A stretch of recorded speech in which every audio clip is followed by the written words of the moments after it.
Hello guys, welcome to my YouTube channel fun with political. आज हम बात करेंगे हमारे संविधान के बारे में। तो हमारा पहला टॉपिक होगा कि आखिर हमारा संविधान क्या है और ये कैसे है, यानी कि हमारा संविधान किस लिए बनाया गया था और कैसे बनाया गया था, आखिर क्या ज़रूरत थी हमारे संविधान को बनाने की। ठीक है, तो आज हम शुरुआत करेंगे। देखिए, ये यूट्यूब चैनल है, तो इसमें सबसे पहले तो मैं ये बता देना चाहता हूँ कि जो हमारा संविधान था वो जिन्होंने लिखा था उनका नाम था डॉक्टर भीमराव अंबेडकर, यानी डॉक्टर BR अंबेडकर। ओके, और इसका सेकंड पॉइंट जो है जो मैं आपको बताने जा रहा हूँ वो ये है, ये दो मेन पॉइंट्स हैं। पहला मैं आपको बता चुका हूँ कि हमारा संविधान जिन्होंने लिखा था उनका नाम था डॉक्टर BR अंबेडकर, यानी डॉक्टर भीमराव अंबेडकर। और दूसरा पॉइंट ये है कि जो हमारा संविधान है, यानी जो हमारा कॉन्स्टिट्यूशन है, उसको बनने में जो वक्त लगा था वो था 2 साल 11 महीने और 18 दिन, यानी 2 ईयर 11 मंथ्स एंड 18 डेज। ठीक है, तो लेट्स हम शुरुआत करते हैं। ओके, सबसे पहले मैं बता दूं कि हमारा जो संविधान है वो है क्या। देखिए, जो हमारा संविधान है, सिंपल शब्दों में अगर हम कहें कि हमारा जो संविधान है वो उन नियमों, कानूनों और सिद्धांतों का समूह है जिसके द्वारा सरकार या हमारी सरकार शासन करती है और या तो जनता शासित होती है। ठीक है, अब इसके बाद आगे बात करते हैं कि आखिर जो संविधान है वो क्या काम करता है। तो संविधान जो है वो किसी भी देश की एक राजनीतिक प्रक्रिया, यानी एक जिसे हम कहते हैं पॉलिटिकल फील्ड होती है, उसको एक ऐसा फील्ड या एक ऐसा समूह या एक ऐसा मूलभूत ढांचा उपलब्ध कराता है जिसके द्वारा उसकी जनता शासित हो, यानी रूल्स के अकॉर्डिंग चले। अब जैसे आप हो स्कूल में, आप जब जाते हो तो वहाँ पर आपके लिए कुछ रूल्स एंड रेगुलेशंस बना दिए जाते हैं कि आखिर आपको यूनिफॉर्म पहन के आना है, आपको प्रॉपर शूज़ होने चाहिए, प्रॉपर आपकी टाई होनी चाहिए, और इसके साथ साथ आपके बाल अच्छे से होने चाहिए, आप प्रॉपर यूनिफॉर्म में वेल मेंटेन हो। ठीक ऐसे ही जो संविधान है वो यही सोचकर बनाया गया था कि जो हमारी जनता है वो शासित होकर रहेगी। वो एक, जिसे हम कहते हैं, जैसे एक बच्चा स्कूल जाने के लिए तैयार होता है, वैसे ही वो आगे जाने के लिए तैयार होगी। आगे पीढ़ी उससे सीख लेगी कि आखिर जो है वो कैसे शासित होकर रहना चाहिए। और इसीलिए हमें किसकी ज़रूरत पड़ी? संविधान की, यानी एक रूल्स एंड रेगुलेशंस के ग्रुप की, एक बुक की, जिसे हमने क्या नाम दिया? संविधान नाम दिया। ठीक है, अब संविधान जो होता है वो किसी भी राज्य की सरकार या किसी भी राज्य की सरकार के तीनों, यानी जिसे हम कहते हैं विधायिका, कार्यपालिका और न्यायपालिका, यानी एग्जीक्यूटिव, लेजिस्लेचर और जुडिशरी। क्योंकि गवर्नमेंट के 3 मेन पार्ट होते हैं। सबसे पहला विधायिका, दूसरा कार्यपालिका, तीसरा न्यायपालिका, यानी एग्जीक्यूटिव, लेजिस्लेचर और जुडिशरी। क्योंकि अब जैसे सपोज कोई काम करना है, कोई कानून बनाना है, कोई फैसला लेना है जो जनता के लिए लेना है, क्योंकि हमारा देश तो एक लोकतांत्रिक देश है कि नहीं। तो यहाँ पर जो भी काम होगा वो लोगों का, यानी जनता का, जनता के लिए और जनता के द्वारा होगा। ठीक है, तो इसलिए अगर कोई गवर्नमेंट कोई फैसला लेती है तो इसमें जो ये 3 सरकार के अंग है, विधायिका, कार्यपालिका और न्यायपालिका, ये उसमें अपनी मेन इंपॉर्टेंस यानी मेन रोल प्ले करते हैं। विधायिका जो होती है वो कानून बनाती है, कार्यपालिका उस कानून को लागू करती है और न्यायपालिका उस कानून की रक्षा करती है। ठीक है, अब रक्षा के मतलब ये है कि अब जैसे सपोज कोई कानून बना गया, अब वो लॉ में आ चुका है या वो हम कहते हैं वर्क में आ चुका है। ठीक है, तो अब ये तो है नहीं कि हम उल्लंघन करेंगे तो वो हमें माफ़ कर देगी, नहीं, उससे क्या होगा? हमें सज़ा मिलेगी और हम इस बात का ध्यान रखेंगे कि हमें वो गलती नहीं दोहरानी है कि नहीं।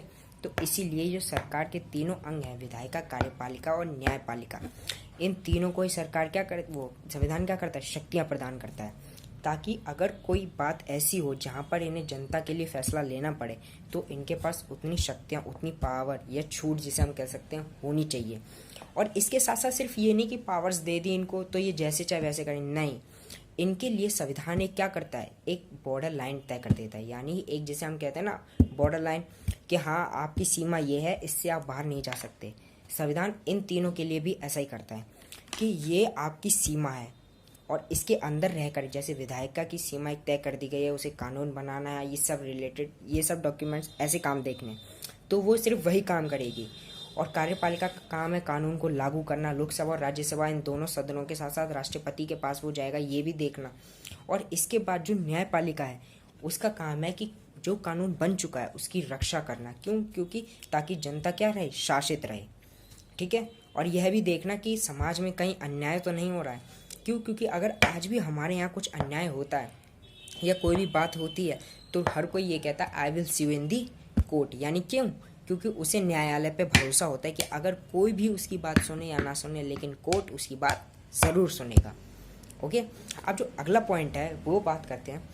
तो ये होता है कि संविधान जो होता है वो इनके साथ साथ, मतलब इनके कर्तव्यों के साथ साथ इनकी सीमा भी तय कर देता है कि आपके पास ये पावर्स हैं, लेकिन आप ये नहीं कर सकते कि आप किसी और के काम में इंटरफेयर कर दो। अब जैसे आप हो, अगर आपके काम में कोई इंटरफेयर करता है तो आपको गुस्सा तो आएगा, जाहिर सी बात है। ऐसा ही सरकार के इन तीनों अंगों के साथ होता है कि ऐसा नहीं है कि विधायिका कार्यपालिका के काम में इंटरफेयर कर दे, या न्यायपालिका कार्यपालिका के, या कार्यपालिका इन दोनों न्यायपालिका और विधायिका के काम में इंटरफेयर कर दे। ऐसा नहीं कर सकती।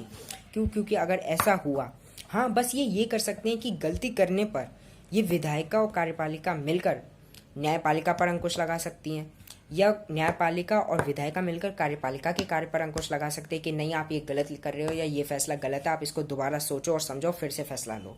ये कर सकती हैं, बट ये एक दूसरे के काम में क्या नहीं कर सकती? इंटरफेयर बिल्कुल नहीं कर सकती। क्यों? क्योंकि अगर इन्होंने ऐसा करने की कोशिश की तो इनकी शक्तियाँ छीनी जा सकती हैं, या इन्हें इनकी शक्तियों से वंचित रखा जा सकता है। ओके, अब जो संविधान है ये सरकार के जो 3 अंग हैं, यानी विधायिका, कार्यपालिका और न्यायपालिका, इनके बीच में एक आपसी संबंध बनाता है, यानी इनके बीच में एक को रिलेशन तैयार करता है, जिसे हम कहते हैं। ठीक है, क्यों? क्योंकि अब देखो, ये ऐसा नहीं है कि अगर ये सरकार के 3 अंग हैं, अगर ये एक दूसरे से जुड़े नहीं हैं तो ये एक दूसरे से भिन्न भी नहीं है, यानी अलग भी नहीं है। ये जैसे हम कह सकते हैं ना कि अब सपोज हम कह देते हैं कि त्रिदेव कह सकते हैं, हम इन्हें त्रिदेव की फॉर्म में ले सकते हैं, यानी जो विधायिका, कार्यपालिका और न्यायपालिका है, हम इन्हें त्रिदेव की फॉर्म में ले सकते हैं। क्यों? जैसे त्रिदेव होते हैं वो संसार का संचालन करते हैं, ठीक उसी तरह ये तीनों फॉर्म भी क्या करती है? किसी सरकार को और उस देश को चलाने के लिए बहुत ज़्यादा संचालक के रूप में काम करती हैं। ठीक है, तो ऐसा ही है, जैसे त्रिदेव इम्पोर्टेंस है, वैसे ही ये तीनों पार्ट भी बहुत ज़्यादा इम्पोर्टेंट है। अब इसके साथ साथ अगर इन जैसे त्रिदेव में अगर कोई गड़बड़ हो जाए, या कोई त्रिदेव एक अपनी पोजीशन से हट जाए, या वो पोजीशन छोड़ दे, तो संसार का संतुलन क्या हो जाएगा? बिगड़ जाएगा। ठीक ऐसा ही इनमें है, यानी अगर विधायिका, कार्यपालिका और न्यायपालिका इन तीनों में से कोई भी एक अपना काम करना छोड़ दे, या अपना काम गलत तरीके से करने लग जाए, तो पूरी देश की जो व्यवस्था है, वो जो व्यवस्था तय की गई है, वो क्या हो जाएगी? डगमगा जाएगी, यानी उसका स्ट्रक्चर जो है वो चरमरा जाएगा, बिल्कुल बिगड़ जाएगा।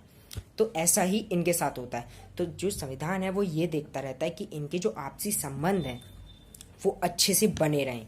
ठीक है, और इसके साथ साथ ये जो सरकार के तीनों अंग है, इनका और जनता के प्रति, यानी जैसे त्रिदेव और भक्त होते हैं, उनके भक्त होते हैं, उनके बीच में जो ऐसा संबंध रहता है, ठीक ऐसे ही ये क्या करता है कि ये संविधान यह देखता है कि जैसे इन तीनों के बीच में कोऑर्डिनेशन यानी को रिलेशन है, वैसे इनका जनता के साथ भी संबंध क्या रहे? बना रहे। जिससे क्या होगा? जनता सरकार के तीनों अंगों के प्रति, और सरकार के तीनों अंग विधायिका, कार्यपालिका और न्यायपालिका जनता के प्रति क्या होंगे? उत्तरदायी होंगे। यानी अगर ये तीनों कोई फैसला लेंगे तो इन्हें जनता को जवाब देना पड़ेगा कि हमने ये फैसला इस बात को सोचकर या इस बात को ध्यान में रखकर लिया है, जिससे जनता का भला होगा। ओके, अब इसके बाद बात करते हैं कि जो संविधान है वो जनता की विशेष सामाजिक, राजनीतिक और आर्थिक प्रकृति। अब जैसे हम जो हैं, जो हमारी ज़रूरतें भाई बहुत है। क्यों? क्योंकि हमें सामाजिक तौर पर सम्मान चाहिए, हमें इज्जत चाहिए। ठीक है, राजनीतिक के तौर पर अगर कोई पॉलिसी बनती है, हमें कोई इलेक्शन में लड़ने नहीं देगा, या राजनीति में अगर हम खड़ा होना चाहें, तो इन सब की ज़रूरत है। और इसके साथ साथ आर्थिक प्रकृति, यानी अगर हम इकोनॉमिक रूप से हमारी कंडीशन जो है वो वीक है, या हम उतने कैपेबल नहीं है, तो जो संविधान है वो हमारी मदद करता है।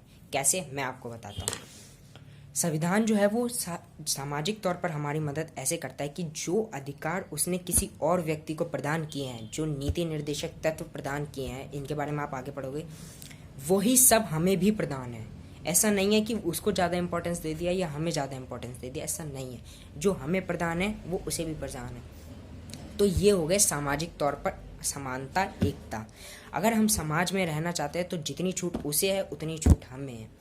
अब बात करते हैं राजनीति की। राजनीतिक में ये हो सकता है कि अगर कोई दूसरा व्यक्ति चाहे तो वो इलेक्शन लड़ सकता है। जैसे आपने देखा होगा कि कई सारे मंत्री, एमएलएज ये सब इलेक्शंस लड़ते हैं, तो क्या इन्हीं को इलेक्शन लड़ने की जरूरत वो छूट है? नहीं। अगर आप चाहो, यानी अगर आप चाहो तो आप भी इलेक्शन लड़ सकते हो, आप इलेक्शन में खड़े हो सकते हो, आप स्टैंड ले सकते हो, आपको पूरी छूट है, आपको कोई नहीं रोक सकता। क्यों? क्योंकि हमारे संविधान में ये बात क्लियरली मेंशन की गई है कि अगर आप स्वतंत्र रूप से लड़ना चाहो, चुनाव लड़ना चाहो, चुनाव का प्रचार करना चाहो, या चुनाव में खड़े होना चाहो, तो आपको पूर्ण स्वतंत्रता, पूर्ण रूप से छूट है, आपको कोई नहीं रोक सकता। ठीक है।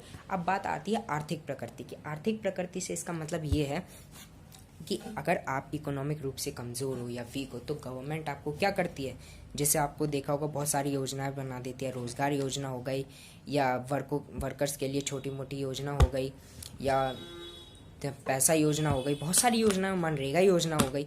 अब ये सारी योजनाएं बनाकर वो क्या करती है कि जो गरीब लोग हैं, जो अपनी घर का खर्चा नहीं चला पाते हैं, उन्हें थोड़ी सहायता मिल जाती है, ठीक है कि नहीं। अब अगर ये सब अमीरों को देने लग गई तो भाई उनके पास तो ऑलरेडी से ही है। लेकिन भेदभाव ये किसी में नहीं करती। अगर वो चाहें तो हम मिडिल क्लास लोग हैं या पुअर फैमिलीज़ के लोग हैं, वो इसका पूरा पूरा लाभ उठाते हैं, लेकिन फिर भी कई बार नहीं मिल पाता है, ठीक है। अब इसके साथ साथ फॉर एग्जांपल आर्थिक प्रकृति के नाम पर मैं आपको एग्जांपल दे सकता हूँ। जैसे अब हम हैं, हमारे पेरेंट्स हमें इतने अफोर्ड नहीं कर सकते कि वो हमें प्राइवेट स्कूल में पढ़ा सकें, तो इसलिए वो हमें कहाँ पढ़ाते हैं, गवर्नमेंट स्कूल में पढ़ाते हैं कि नहीं। लेकिन क्या गवर्नमेंट स्कूल में भी उतनी फीस लगती है जितनी प्राइवेट स्कूल में लगती है? नहीं।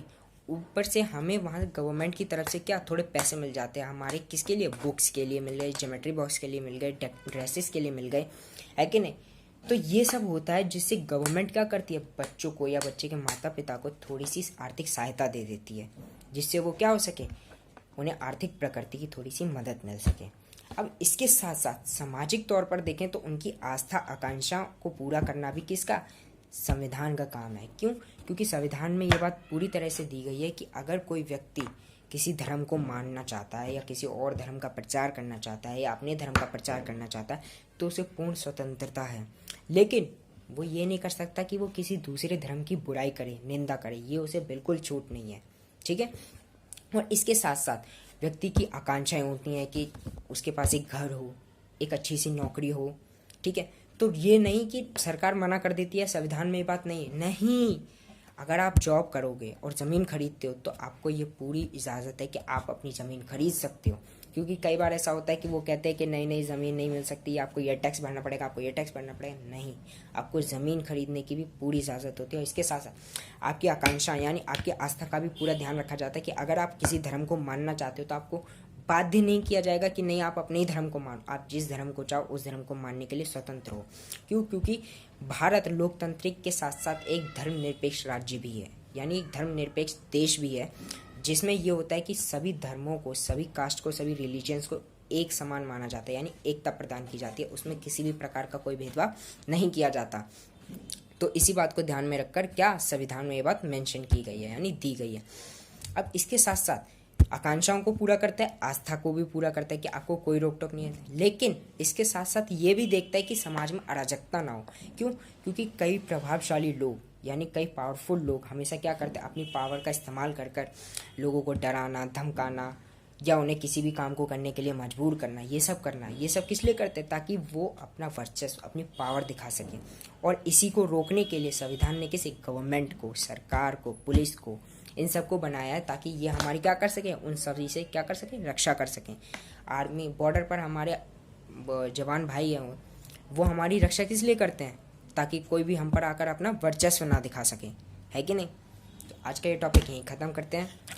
नेक्स्ट वीडियो में मैं मिलूंगा अपने नए टॉपिक के साथ कि संविधान की आवश्यकता आखिर क्यों थी। ये तो था कि संविधान था क्या, अब आगे मैं बताऊंगा कि आखिर ऐसी क्या मजबूरी आ गई कि हमें संविधान को बनाना पड़ा। ओके, तो इसके लिए नेक्स्ट वीडियो में मिलते हैं। और अगर आपको इससे रिलेटेड कोई कमेंट यानी कोई परेशानी हो या कोई भी बात हो या आपको कुछ भी हेल्प चाहिए हो तो आप मुझे नीचे कमेंट बॉक्स में बता सकते हैं, मैं आपकी हेल्प ज़रूर करूँगा। या आपको नोट्स चाहिए तो मैं आपको नोट्स भी प्रोवाइड करवा सकता हूँ, आप मुझे कमेंट बॉक्स में ज़रूर बताइएगा। Okay, bye.